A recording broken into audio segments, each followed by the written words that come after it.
to conclude our dinner service. We'd like to welcome all of our Lightning fans who have made their way into the building tonight. Welcome to all of you. By far, the best band in the National Hockey League. We love you guys. Hands down, there is no comparison. Welcome to what is going to be an extremely memorable evening here. Both Nation, Lightning alumni, family, and friends. Does it really get any better than this? I mean, this is probably one of the pinnacle events that this organization has been waiting for, and you guys are here this evening. Give yourselves a round of applause. You're here on party history this evening. So as we get ready to launch into our pre-show, let's just go ahead and recognize why we are here this evening, to recognize the three individuals that are going to be inducted into our Hall of Fame. Let me first grab this.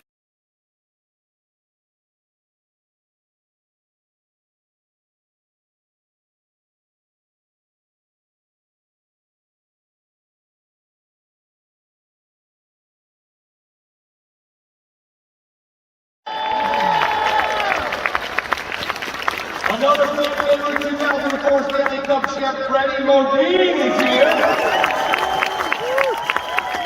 And he helped them take us to the 2015 Stanley Cup final. Brian Boyle is here with us.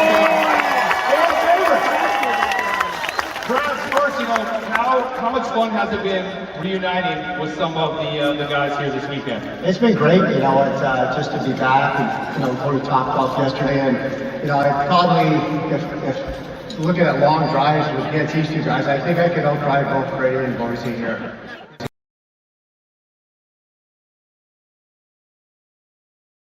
These guys are some of my favorite to talk to. I'm excited to be here. Steve Evan and Brad Lukowicz is here. Steve Evan and Danny Boyle is here. And so Andre Watt is here. I had the privilege earlier today to talk to Brad and Andre for the Bolton Block Party podcast, which I cannot wait for you guys to check out, because by far one of the funniest podcasts we have ever had. We know how you guys are, but all of you guys had a chance right there to watch some of those memories. What do those feelings like? I'm sure it all comes rushing back to see it all again, but what has it been like for you to be a part of this? Surging past the Hurricanes in round 2, sinking the Islanders again in 7 games to win the Eastern Conference, and finally dominating the Canadiens in the Cup final. Delivering the unexpected to the cathartic, to the improbable, going back to back and enjoying that long-awaited party on home ice.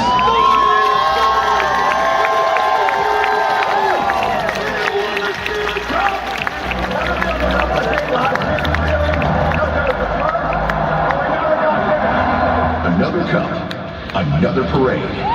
Why not go for 3? The 23rd.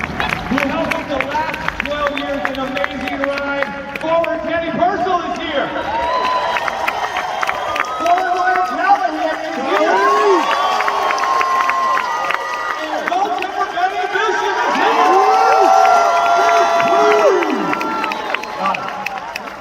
You guys are a part of it. You guys should just say thank you for trading 3 of us to go on to win every year.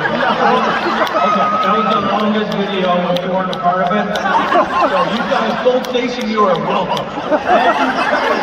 Thank you, Jay. Well, you guys are part of it here. I mean, For 5 seconds. try to give you the benefit of the doubt here.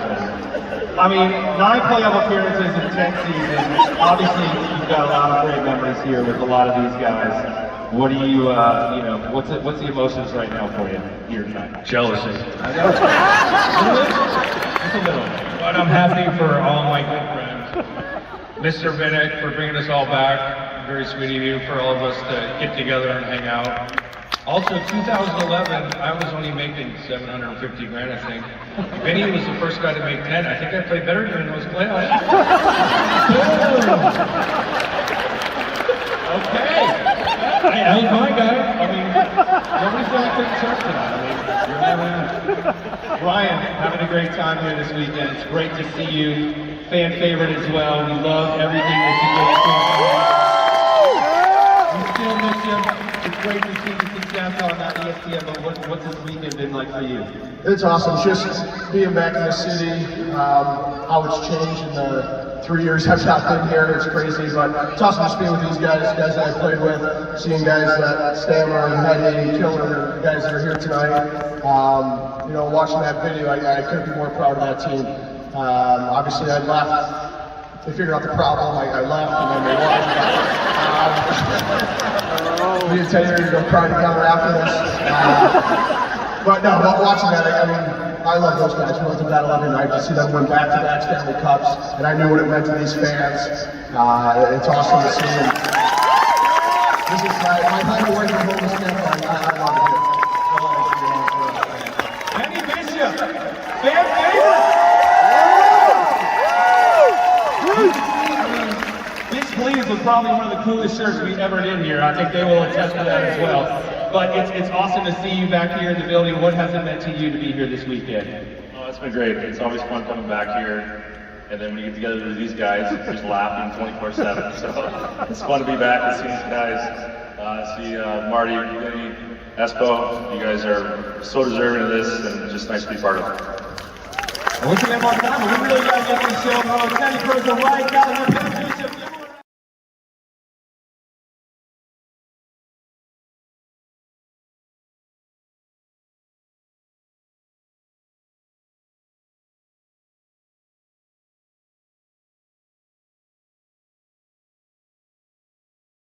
Hockey to Tampa.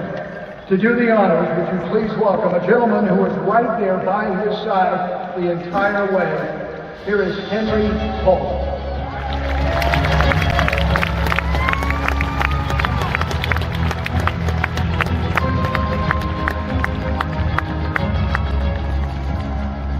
Thank you, Paul.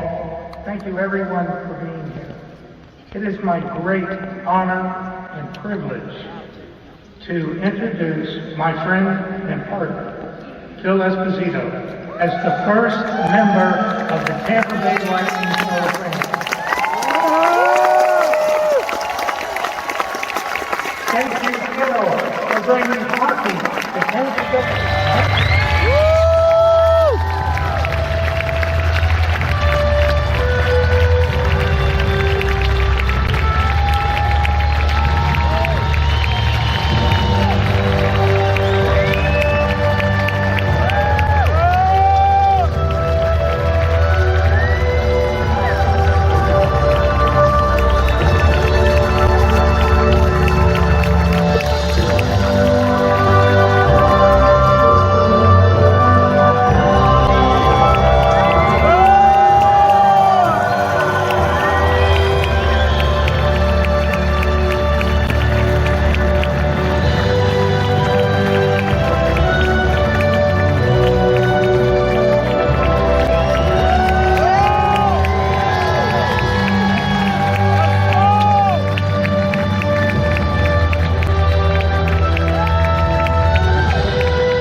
Well, thank you, Henry.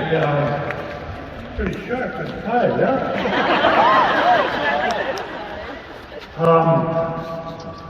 Honestly, I'm never stumped for words, but I am. There's so many people to thank, I'm just not going to go through that. I'm just going to say, you know who you are. You know who you are. And I thank you. But I want a special to fans, because you people made it happen for me. I remember that first year. I remember the first game. And I had all the ushers, and I said, listen, we had a meeting and I said, anybody throws anything on the ice, grab them and throw them up. Nobody throws anything on the ice because people didn't understand. You throw a dime on the ice and one of the players hits that when they're going, it's gone. They're gone. They're going into the boards. You get hurt. Well, Chris Contos, it's a hat trick. People are throwing hats. I see this one usher grab this guy. And I says, what are you doing? He says, you told me to throw him out. I said, he got a hat trick. He says, what the hell's a hat trick? I went, oh boy, do I have a lot of teaching to do here.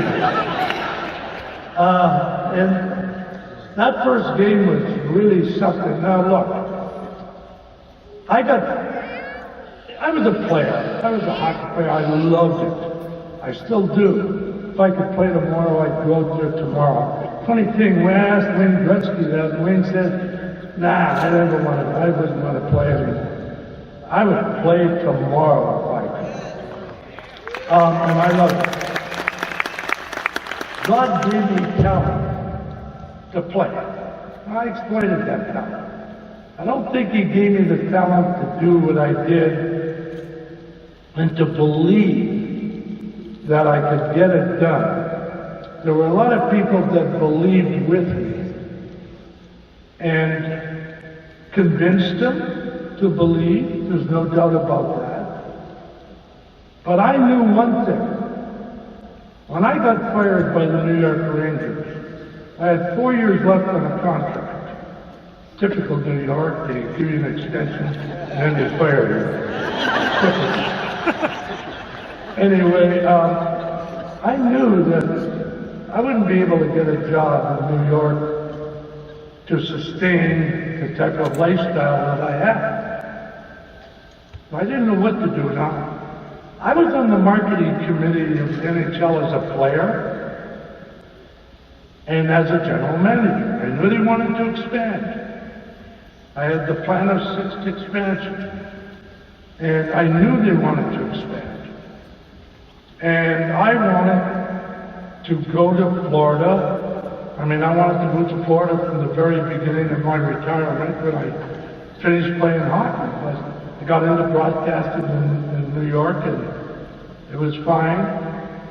But then when they made me the general manager, I didn't want to take it.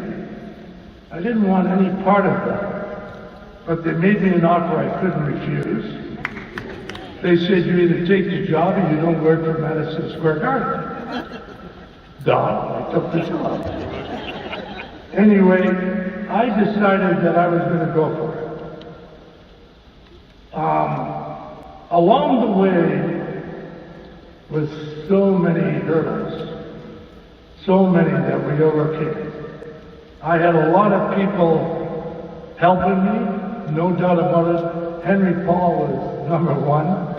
Henry was the one that sort of settled me down.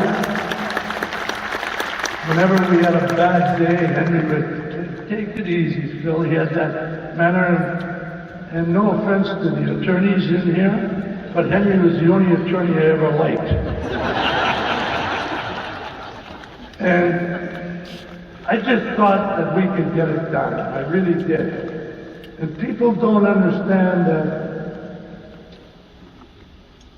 I was in Sweden when our original backers, the Pritzkers, that owned Highlands, backed out on us. And we had to come up with $5 million by what, August 10th or something, hadn't we? Or October 10th, right? We didn't know where we were going, went to a Japanese steakhouse in New York on 58th Street called La Serena. Ate Kobe steak on the rocks, you know, that they used to cook. And met this guy that was representing a bunch of Japanese companies. Asked if we would go to Japan. I said, if they're interested, we'd go. And that's how this all came about. But when I was in Japan, I'll never forget this. I don't think they knew much about hockey. Because every time I said the word hockey, they give us a bottle of sake. But it came through with 33 million. We had raised 22 ourselves. And we needed 55 million, 50 for the franchise and 5 million for operating capital. That first year, I think it was $8 million, the whole budget. Imagine that, it was $8 million. You believe that? And we, the players, that first draft, there were a lot of veterans, because they have changed the drafts the next year for the Panthers and the Anaheim Ducks, which really pissed me off, and they couldn't do anything about it. But we survived. We survived because it was thanks to you people, the fans. And everybody thought I was nuts. And I will tell you this about the fairgrounds. When the committee came down, it's funny now, back then it wasn't so funny. The committee came down, we had set up the rink at 200 by 85 in the fairgrounds, and we had pushed the seats all back. So they paced it off, they measured and everything else, and 200 by 85, and they asked, can you get 10,000 people in here? I said, absolutely. Now you can only get 9,400. That's all you could get. When that helicopter took off to go back to the airport for them to go back to New York, we put that rink down to what, 182, 185? And we put 500 seats at one end, 500 seats the other end. We had 10-4. Nobody ever knew. Nobody ever knew. Right, man, we couldn't get away with that nowadays to save our soul. But watching the guys all these years, and watching the progression, and watching the effort, it's just made me feel wonderful. And I know I broadcast radio, and sometimes I say things I shouldn't say about players. But hell, I've been picked on my whole life, so the hell are you guys? If you're not doing it right in my mind, I'm going to say it. That's it. All right, Phil, that's why we love you. My last words, though, might be to the referees, and I'll tell them what I really think. But it's been a ride. It's been a wonderful, wonderful ride. I'm so blessed that I was able to meet. You know, we didn't have very good owners. I think the Davidson Group was a terrific owners. They really were. Ronnie Campbell, led by Ronnie Campbell, who's here, and Ronnie, you guys did a great job today. Easter brought me back. They called me up when I was working for Fox Sports in LA, and they called me back and asked me if I wanted to get involved on the radio side. I jumped at the chance, because I didn't want to stay in Los Angeles. I wanted to come back here. And I really thank them for that, boy. And one constant, though, for me, early on, was the fact that I was very busy trying to sell tickets and do other things. And my brother was the guy that I trusted so much with hockey. Thank God, we'd argue, oh boy, oh, would we argue. We would argue about players constantly, but in the end, we always worked it out. But he was the one, like, honestly, Tony was the one that says, we should take Brian Bradley from Toronto. Now, Brian wasn't playing very much, and you had to take a player from every team. And I said, well, if you think that's right, let's take him then. And you go ahead. I mean, when we took Brian, it was the best move I thought we made. Brian has been a wonderful Lightning player and a wonderful Lightning person since that time. But, Jeff, You saw the vision. I tried to get the Japanese to buy the 15 acres around here. They just wouldn't go for it. I don't know whether I saw the vision like you did, but I saw the downtown area growing. I really believe that if you put a rink, an arena, a rink, that was what we always said, the rink, downtown, it would grow, the city would grow. And I always believed that. And when we finally did it, and it took all those years for it to really start to go, and it took your vision to make it really happen. I can't tell you how much it means to me. Sometimes, though, when I'm coming to the games and all that traffic, I get pretty pissed off at you. But, look at it. Think about this. And you know what? I don't think they could have done this Hall of Fame in 25 years. I really don't. But then we won 2 Stanley Cups, gone to the finals, thanks to Coop and his coaching staff and the players. You guys have been fantastic. You really have. Unbelievable. But that first Stanley Cup, that first one in 2004, was special. Woo! And I know Vinny and Marty and Ruslan and all the guys that played on that team, but there was one guy that I really believe was the glue of that team, and that was Dave Andreychuk. Now, Dave reminded me a little bit of myself as a player. Not a real good skater. But boy, we can put the puck in the net, I'll tell you that. Anyway, thank you. And it's for me to be honored with Marty and Vinny. One quick story, when Vinny was drafted that year, that lunatic Art Williams, who may have been the worst owner of this organization ever, never mind the Cowboys, this guy was bad. He says to me when he drafted him, I think Vinny just turned 18. He said, he's skinny. I said, yeah, he just turned 18, but he's going to be 6'3", 6'4", probably 210, 215. I think that's what you are, too, when you played that way anyway. And he never saw it. And we're in Montreal, okay? Now, the French like to drink beer and smoke cigarettes. So the party after, he wouldn't let me order beer. I said, I'm getting beer. He says, no beer.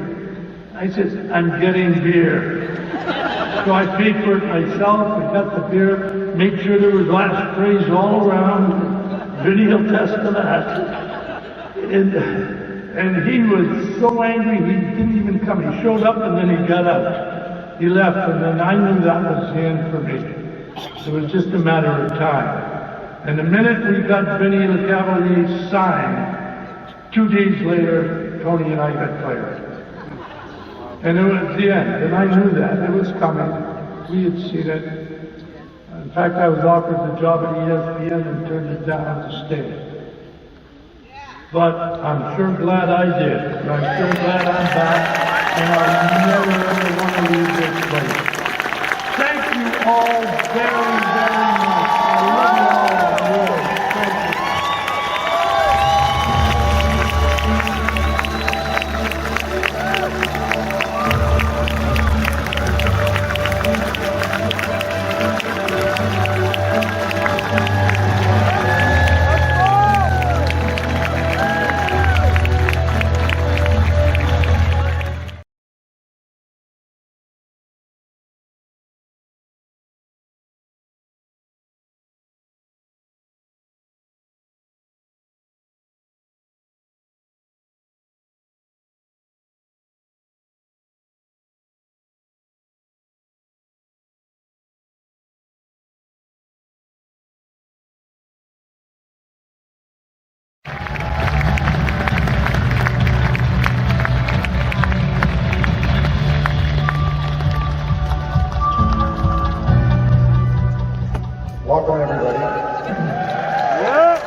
my voice might be a little bit tainted. Those of you that watch me on Valley Sports, I usually talk a little bit different than this. I've had an unreal weekend.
to be a part of all of this, to be joining these gentlemen up here. Congratulations, and Bridget, and Phil's family, everybody. Congratulations, guys.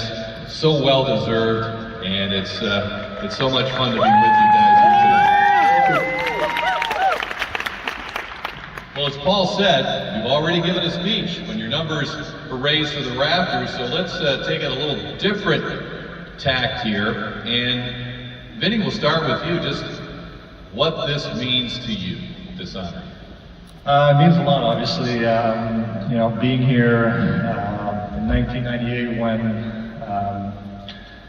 I wouldn't say that Tampa was a hockey town yet, but to be a part of it and to play my whole, 14 years here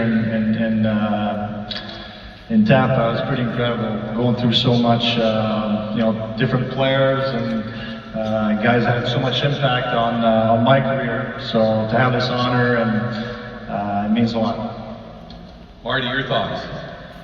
Well, first of all, it's to go in with Vinny, but also Phil, like Manon said, thank you for chasing your dream, because I most likely would have fell short a couple of mine. So thank you, Phil.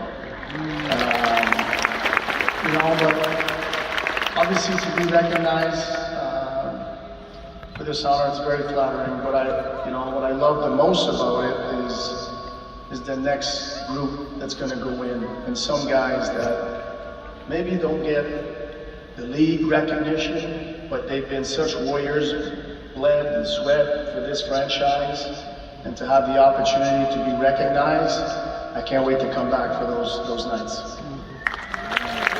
That's a great point, because we are just starting. This is the inaugural class, and there's going to be so many great people to be honored here in the years ahead. Great players on the ice, great people in the community, and this is just one fabulous night for everybody here. I know I speak for all of you.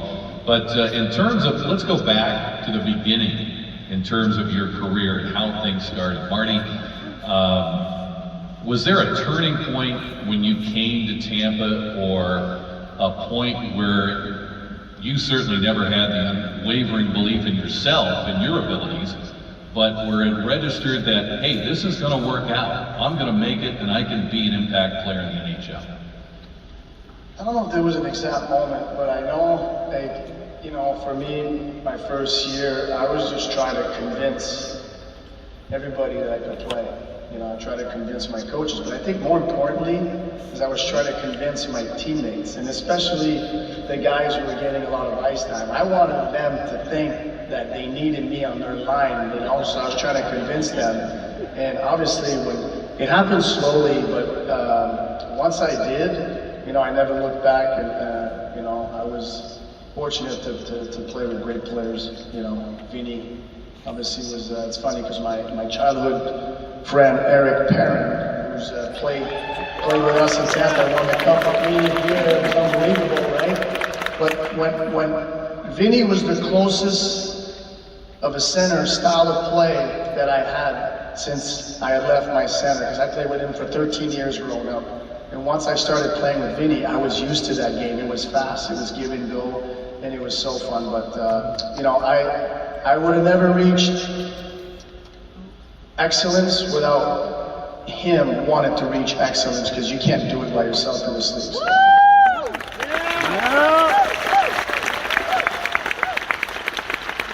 Now, of course, as we all know, we've seen video and many shots of Vinny on the stage being drafted first overall in 1998, and you come into the National Hockey League. I remember Chief and I would talk to you in the locker room, and you know the push at that point was you've got to put on some weight, some muscle. I remember you told us, "Well, I'm eating 5 times a day," and Chief and I look at each other and he said, "Son of a how's he doing?" Now that didn't keep us from eating 5 times a day, but we didn't get the same results. So, but nevertheless, those early days, Vinny, you had to come in, and you know your eyes are wide open in the National Hockey League. Where was the point where things started to slow down for you that first year, and whenever it happened, and you felt like, okay, I could play with these guys? Yeah, well, first of all, I feel like a lot of the questions I got throughout or after my career was about, you know, 2004, 2002, like on.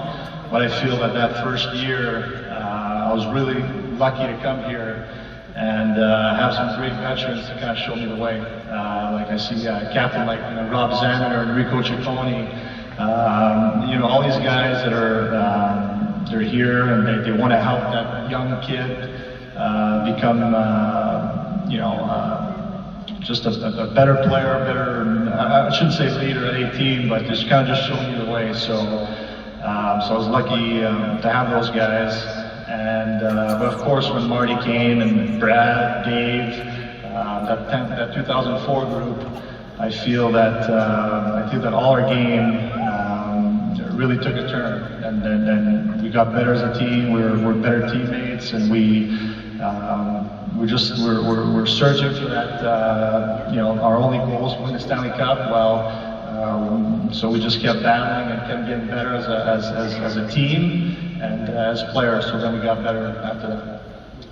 When people talk about pressure that athletes face, it's usually in the context of, boy, a big 7th game is coming up against the Calgary Flames. They are really under some pressure, and you guys certainly proved in that series, Game 6, Game 7, how you can handle that pressure. How about the pressure when you start out? Like with you, Vin, first overall, all the expectations. Art Williams really helped your case by calling in the Michael Jordan of hockey. That I'm sure made you feel more comfortable. Yeah. But just, you know, how did you handle and sort all of that out to get your feet on the ground? I was lucky. Jacques Demers was the coach, and really, it was really great to me. He kind of took that pressure away from me.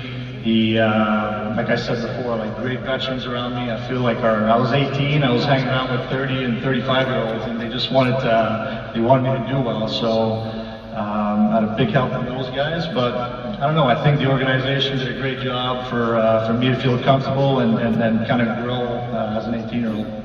And Marty, in coming in, we talked about, you know, not one moment where you really felt like, hey, I'm here and I could be a guy who can play in all situations, but there had to be some heat that you were feeling in terms of having to prove yourself, and what do I have to do to convince people? What was that like? What was that like? Honestly, like, you know, for me, at that stage in my career, like, I was comfortable at being an underdog. You know, like compared to Vinny, where, you know, he had the pressure, you know, and he learned to live with that, deal with that. And for me, I was comfortable being on the other side. But then what ends up happening is, you know, I'm able to just show and start climbing And I remember like 2003 playoff, we won the first playoff round, beat Washington against a pretty stacked, like, you know, star lineup. And I remember we were down 2-0, and Torts switched the lines, and me, you, and Feds started playing together, I think, and we ended up winning the series. But now, you know, when you raise the bar, you know, then more is expected. And for me, it was uncharted territory at that time, because once you start raising the bar, now you're not an underdog anymore. And I remember like struggling with that a little bit. And but you know, when you again, like I said, when your centerman is a guy that's pushing to excel as well, he's going to score 40, 50, and fight anyone on the ice, it really helped me. Now, to get to this point, I know in your speeches on your special nights here, you talked about it, but night in, night out, through the hockey season, the drive to excel, to get away from it, family is such an advantage to be able to do that. And I know, Vinny, you know, with your mom and dad, I was able to say hello to them earlier tonight, and they were here right from day one. How important was that to have family there to help you through these tough times? That was great. I mean, my parents were here as much as they could to support me, and I know they watched every single game that I played. But I really think it starts in your childhood, and then being there for you and having you know, a brother and sister were you know, brothers and sisters who we're fighting all the time, but we're supporting each other. We're a great family, and I feel that you know, they're just always there for me. So when you come to Tampa, I left home when I was 14 years old, but when you're alone in Florida at 18 years old, for them to come all the time and support me and just being there for you, it made a huge difference for sure. And I know it was big for you, Marty. Your mom and dad on a first name basis with everybody in the building. I think everybody knew them, and they knew everyone, and just to have them around so much, and we'd even see them on the road was a lot of fun for you, and certainly had to help. Oh, for sure. My dad always claimed he didn't need tickets to get in, and I was like, Dad, you're grabbing tickets. He says, they never asked for it. He says, I still want you with tickets. So, yeah, no, the support, like Vinny said, the support of the family is everything.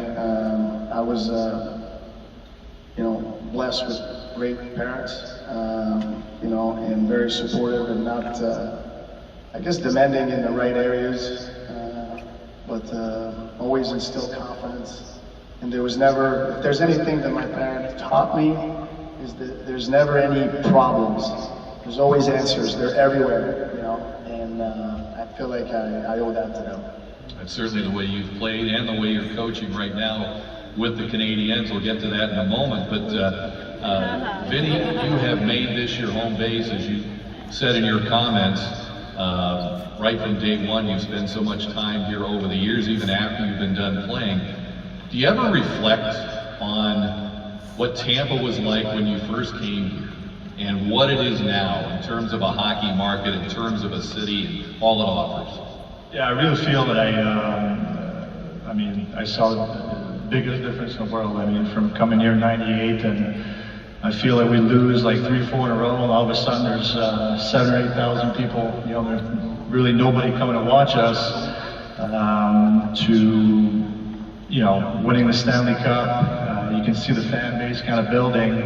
But I really think that when Mr. Vidic, you know, bought the team and he turned, I feel like he really turned the city around, and now it's just a different world. I mean, you see the sea of blue in the stands, and just the fan base is actually, it's amazing. Everybody knows hockey now. Everybody's, you know, when playoff comes, I mean, it's the whole city that's really behind this team. So I really feel I saw from '98 to now that the biggest difference in the world for sure.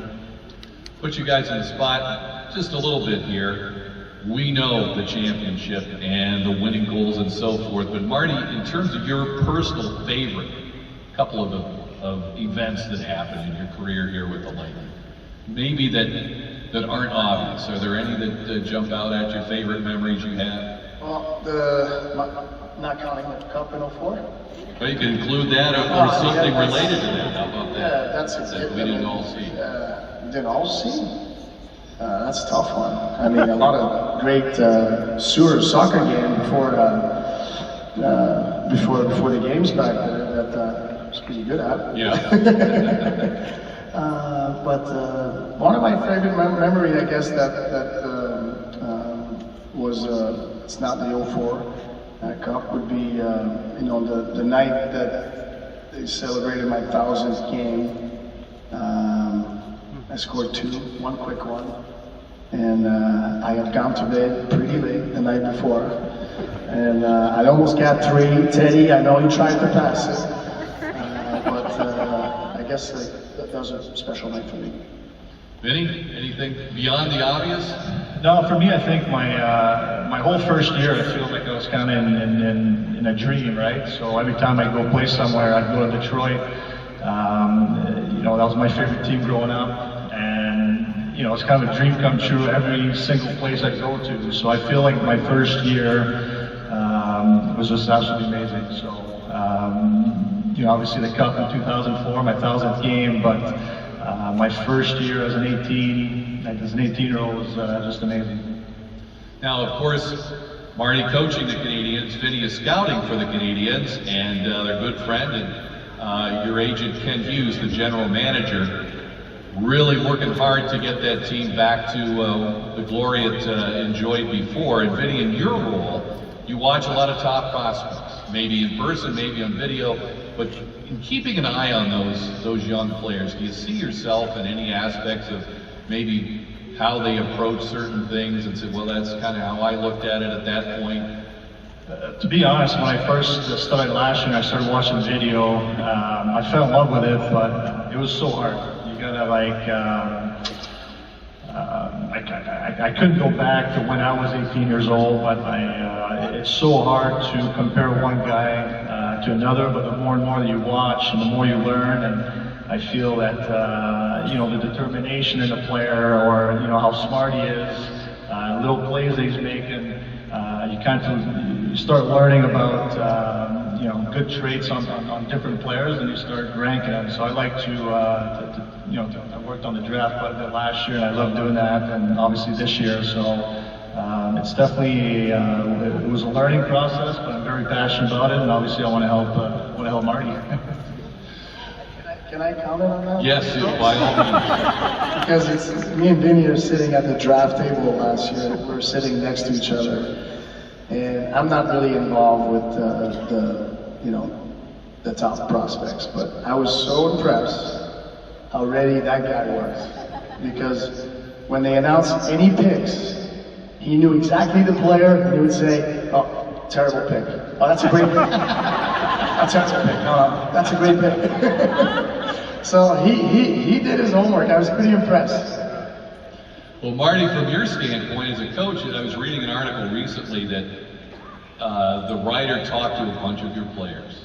Believe me, it's all positive. But and seriously, just what's it like to play with a guy of recent vintage, a Hall of Fame player who isn't that far removed from playing, and a couple of your players have said, well, his players coach, door is always open. He's got a clear vision every day we come in, and he's got a purpose with everything he says to us. Is that kind of just taking what your approach was as a player to the next step as a coach, or is that distilling some of the things maybe that you learned from other coaches, or? It's a little bit of both. I think I feel like I know I've coached in the NHL for a year now, but I feel like I've been preparing for this my whole life. Even like as a player, and later in my years, I know I got to play till I was 40. I feel I was already coaching a little bit in like individual, or I would definitely try to sway the coach to do things a certain way in my older years. But it's a hard league, and the Lightning's gone through it, where you have to be careful in how you measure success. And I think where we are, the Canadian right now, we try to win every day. whether it's a game day or non-game day, whether it's a loss, you know, is there, you know, we try to be careful in how we measure success, and that's through a little bit, you know, communication and be ready for each and every day and the right message. And I'm learning on the fly a little bit and learning from my mistakes, but I love the challenge and I love the opportunity to grow, and hopefully, you know, one day have a franchise to, you know, the caliber of what the Lightning is now.